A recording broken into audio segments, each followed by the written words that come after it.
So guys, it's 2025 and girls are still being tested to prove that they are virgins.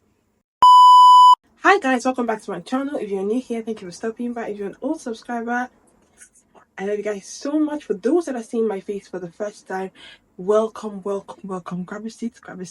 My name is Luella Schwartz and I'm the owner of this channel. So what do I bring to you guys? Basically, we talk about anything and everything I actually feel like bringing to you guys, and I'm looking forward to you guys' contribution right in the comment section. So without further ado, let's just dive right into the video. Today's video is basically about virginity testing. So whilst I was going through social media, I stumbled across a couple of videos that got me actually thinking, why is this still going on in 2025? I know that I keep saying this thing a lot, this line, why is this still going on in 2025? Yes, because it kind of makes me like wonder, are these norms still acceptable in this day and age? Disclaimer, I am not attacking anybody's culture. I am not trying to attack any particular tribe or any particular set of people.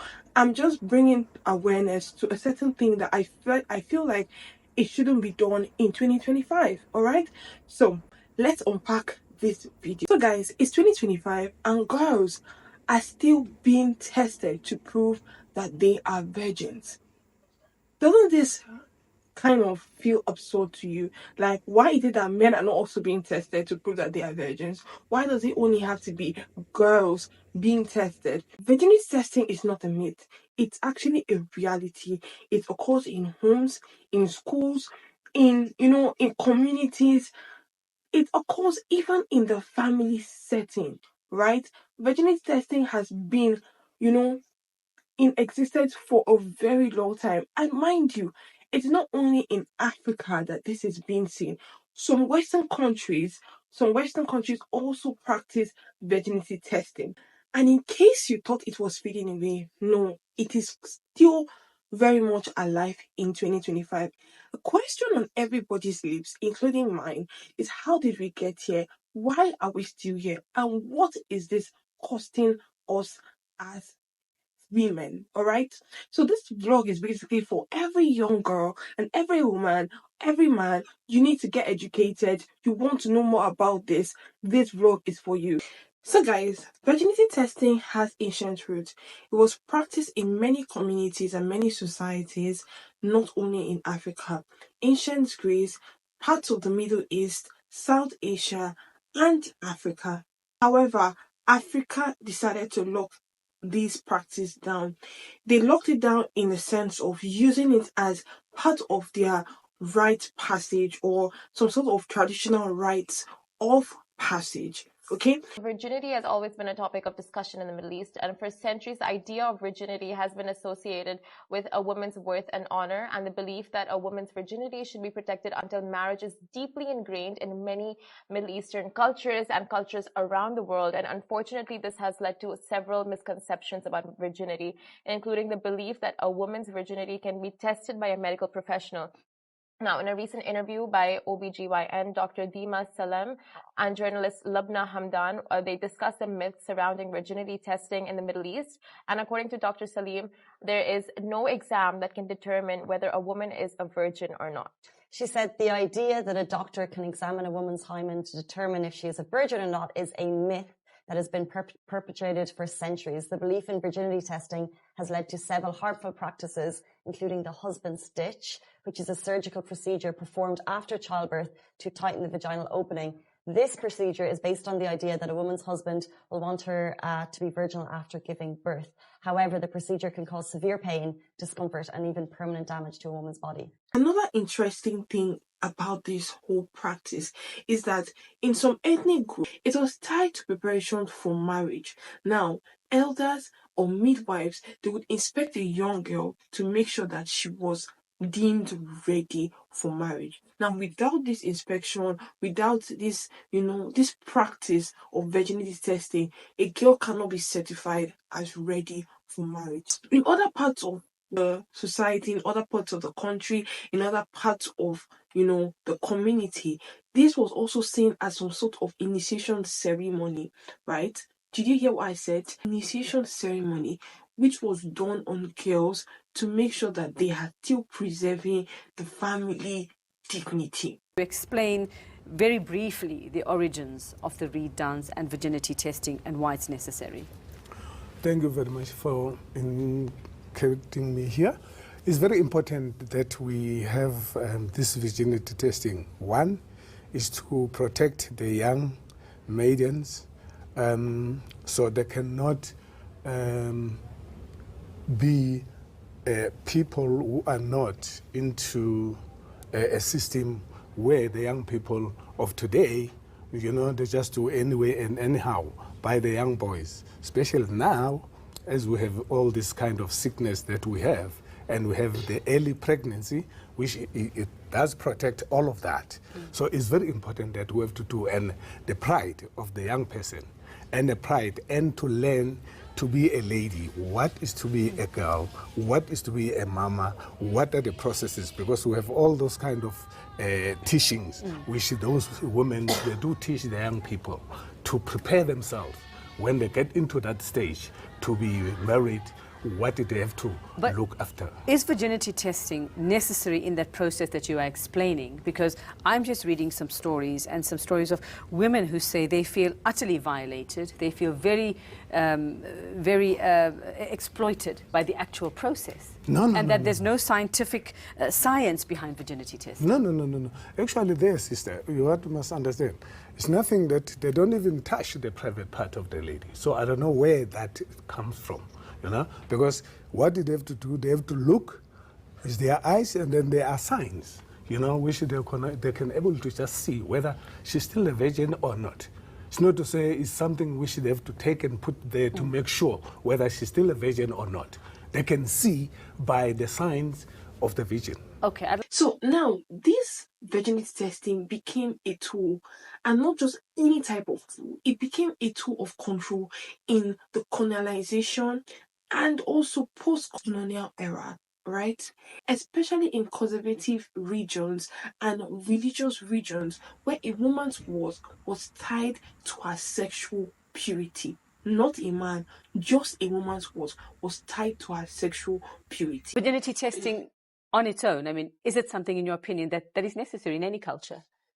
Well, I think let's start with the reasons my brother gives for virginity testing, which is protection, pride, and I guess the continuation of culture via this practice.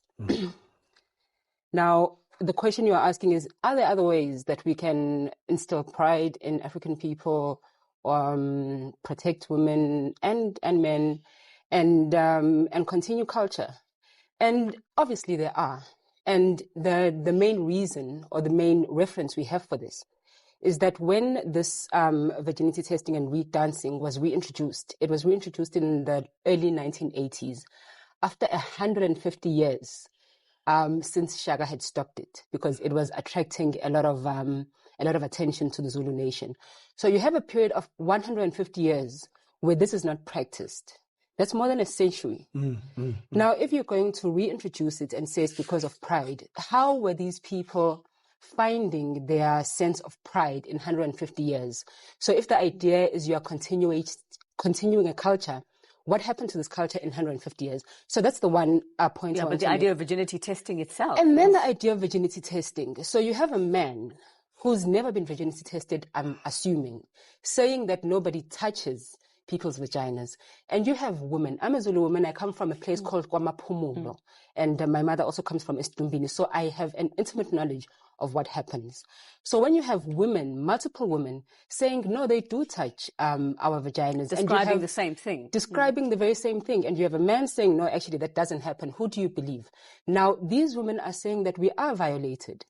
And nobody is listening, because this practice is patriarchal in nature. But more than that, the scientific rationale for it is absurd, because we know that hymens, the test itself is you go into the vagina and you look for a hymen, and sometimes the woman put a finger there to see if they can feel the hymen. Now the question is, what happens to women who have broken their hymen through sports and other means, scientifically? Then what are you saying about them? About that particular person? Secondly, you have women and girls who have been victims of sexual violence and sexual assault. What then are you saying about, I mean, I'm really sincerely asking you this I question. would also, I'd like a response from Virginia about that. What do we say for these girls? Now, the third point I also want to ask is the age of consent in South Africa is 16. So anyone under 16 should not be sexually active. When you have 16-year-olds expressing the fact that they haven't broken the law, what exactly are you saying? Are you saying that those girls who are under 16 and are not there and are not virgins, what are you saying about those girls who are not there? At the same time, what are you saying about the girls who are under 16 who are there exhibiting their virginity? I have been saying virginity testing.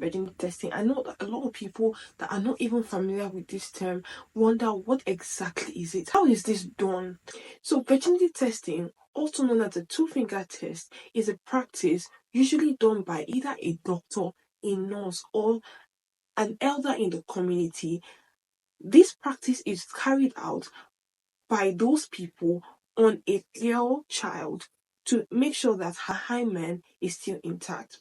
Now, the assumption is once they check and the hymen is still intact, that girl is a virgin. However, science has proved this, like it has proven that this theory is totally unreliable.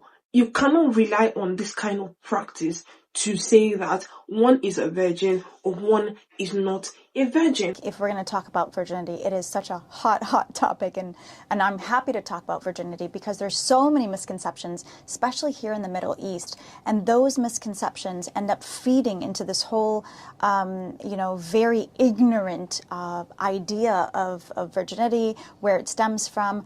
And that leads to so much damage, mostly to women, unfortunately. Yeah. So yes, to answer your question, no, there is no exam where a physician can actually take a look and be able to tell if a woman has engaged in sexual penetration or not. So there is no virginity testing, despite what the common belief is. Now, virginity testing has been practiced in many parts of the country, many parts of the world, but I am particularly focusing on the African context of virginity testing. Virginity testing is practiced in a lot of African countries, but it appears that South Africa is one of the African countries that has the most prominent examples. In some communities, especially KwaZulu Natal, I hope I'm pronouncing the name right, young girls are tested as part of the traditional rite or cultural rites passage.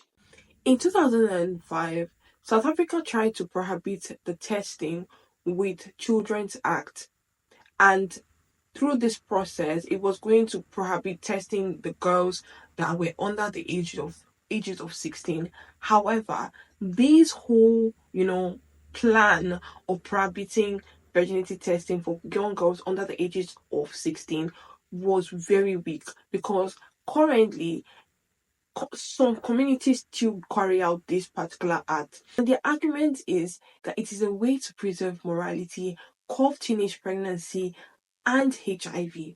Now, the truth about the matter is testing somebody's body doesn't actually change their behavior. It just adds a different layer of trauma. All right.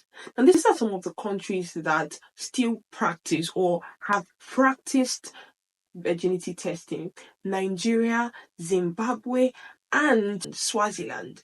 That is the African countries that I can think of that are practicing or have purportedly practiced virginity testing. These countries have justified this with religion, tradition, and control. But most of the time, rarely is it consent. There has not been any consensual justification to why this is still going on. The big question on everyone's lips, particularly mine, and like I always say, is why is this still going on? Why is this still happening in 2025? The short answer to that question is fear, shame, and silence. And I'm going to break it down with the reasons I'm about to give you. I'm going to categorize these reasons into 4. The first one is cultural preservation. The elders fear that modern girls are losing their morals. Now, why is this? So a lot of times in strict African communities, fear that westernization is corrupting westernization, and not just only westernization, social media is corrupting young girls' values, the values of young girls.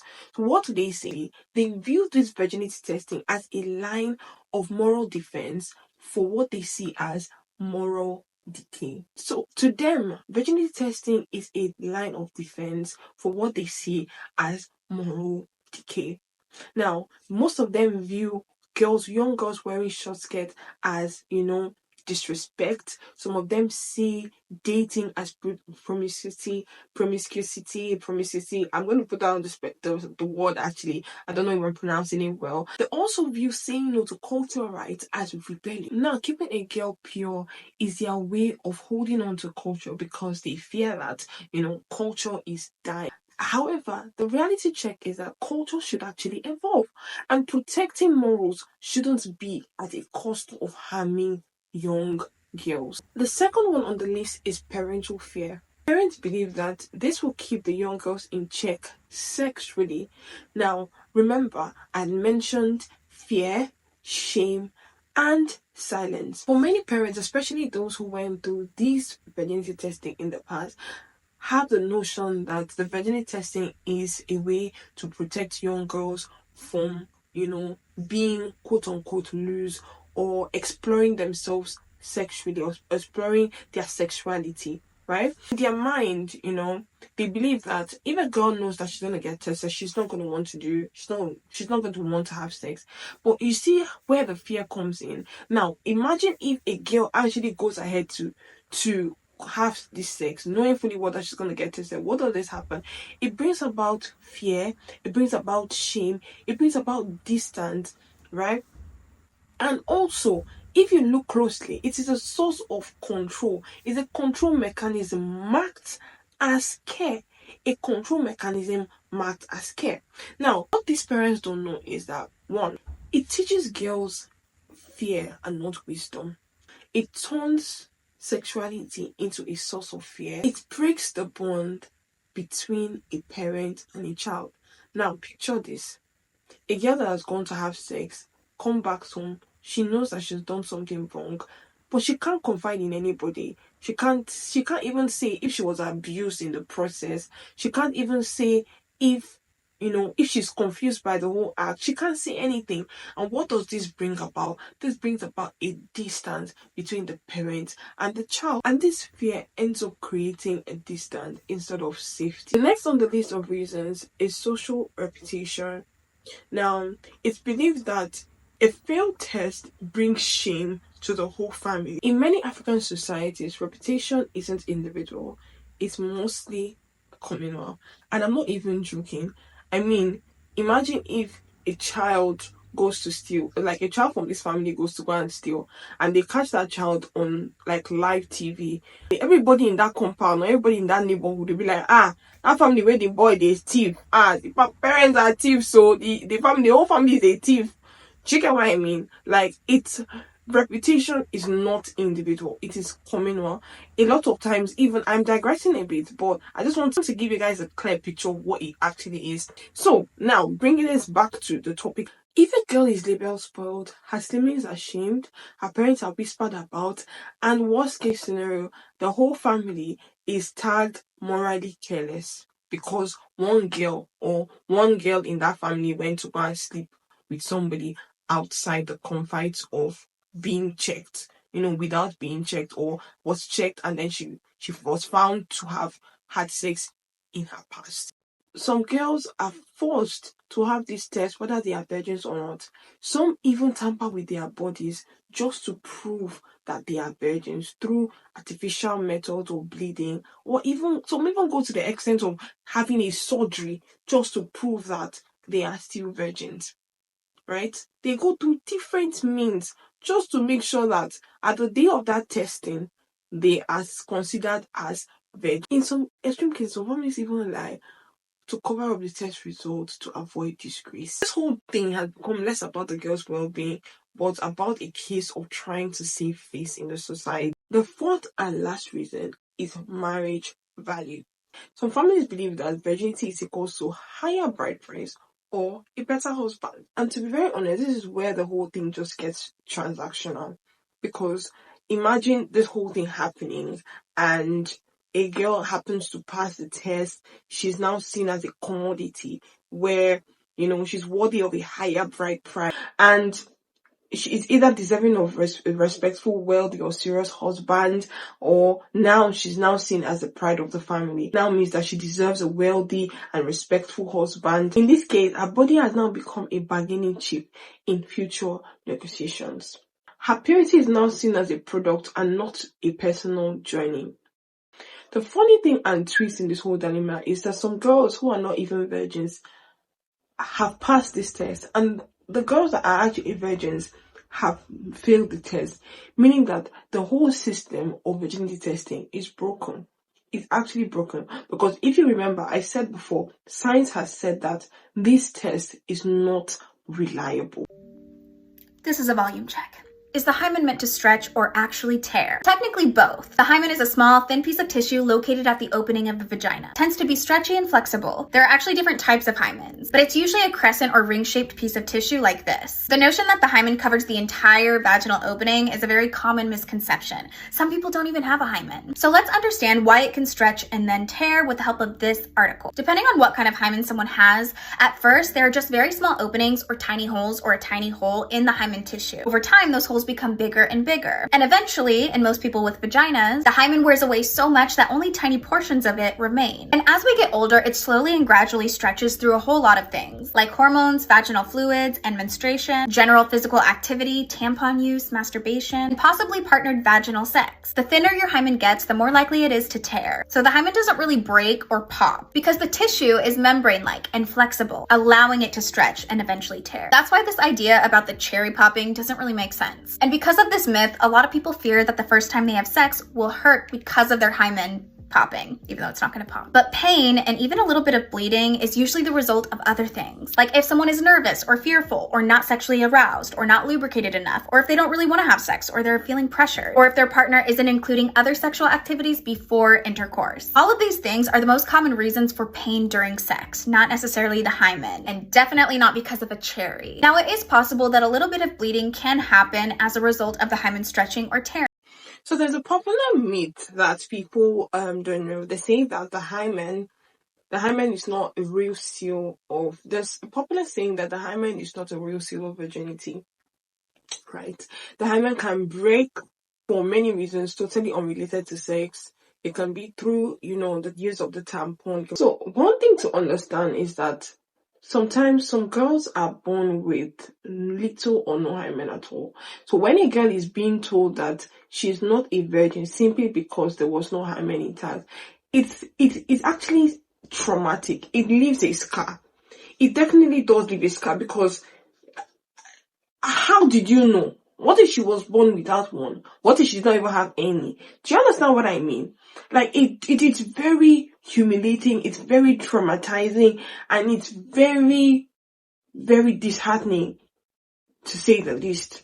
Because now a girl has been thrown into confusion, has been thrown into a state of, of sadness, of sorrow, of trauma, because she has never slept with anybody, and you're doing the test and you're saying that she's not a virgin. Do you get what I mean? 5 studies that will make you realise everything you might have heard about hymens or women bleeding the first time that they have sex was wrong. In one small study of 36 adolescent girls, medical staff were only able to make definitive findings of penetration in 2 cases. In a study of 300 women, 81% of these sexually active women had what are known as complete clefts in their hymens, as did 11% of non-sexually active women who used tampons and 5% of the non-sexually active women who used sanitary towels. A 2004 study comparing adolescent girls with and without a history of consensual sex found that 52% of the girls who said they had sex had no identifiable changes to the tissue. A gynecologist interviewed 41 of her colleagues in 1998. 63% of them said that they did not bleed the first time they had sex. So there's a popular myth. In 2018, World Health Organization, UN Women, UN Human Rights Office all came together to globally ban the virginity testing, right? They also labeled this human rights violation. It should not even be practiced regardless of the reason. It shouldn't be carried out. It should be banned. It should be abolished. It should be removed from the face of the earth, basically. However, this practice still continues in some places because of cultural pressure, the misunderstanding of female anatomy, patriarchal norms, and lack of sexual education. I actually feel like virginity testing doesn't protect girls. I feel like it actually punishes girls because, like I said before, why is it that there is so much double standards when it comes to the term virginity? Why is it that the boys, the men, they are not being... Why is anybody not looking in that direction when it comes to virginity? Why is it looking at the direction of the women? You are the one that has to preserve your virginity. You are the one that has to uphold that honor. Because again, virginity testing and failed virginity testing for some women, right, it brings about a whole lot of emotional trauma, a whole lot of brokenness within themselves. You're basically in a place where you're so vulnerable, and most of the time you're doing this against your own will. You don't want to do it, but because you want to try to uphold some family morals, some family standards. I feel like another reason why this thing is still going on very strongly is because people are hypocrites. A lot of people are hypocrites, and they use religion to justify a lot of things that are not even supposed to be justifiable. Many families will say, oh, we are just doing what God wants. They use religion to support a lot of things, and they will say, oh, we are just doing what God wants. However, what you're doing is performing religion. You're literally performing religion, and you're not even living it. Because if we look at it from the biblical point of view, from the religious point of view, God cares about the heart. I feel like it's time to ban this, and not just ban it, but ban it fully and loudly. We are in 2025, and culture is supposed to actually evolve, right? Especially culture that is against, human rights, is violating human rights. It's supposed to be banned, destroyed, extorted, like, is it exorcism or whatever, removed from the face of the earth. That's what I feel should be done to this particular practice. We should stop hiding behind the umbrella of tradition when we are actually destroying the lives of young girls, traumatizing young girls that did not even want this to be done to them in the first place. Because again, it's been stated, you cannot prove if someone is a virgin simply by putting your two hands inside the person's, private area. So guys, we've come to the end of this vlog. Do you think tradition should be abolished, especially when it's causing harm? What do you guys think about the subject, virginity testing? Is it happening in your community? Let us know in the comment section. Guys, don't forget to hit the subscribe button and subscribe to this amazing channel. Hope to see you guys in my next video. Stay safe and make good choices. Bye.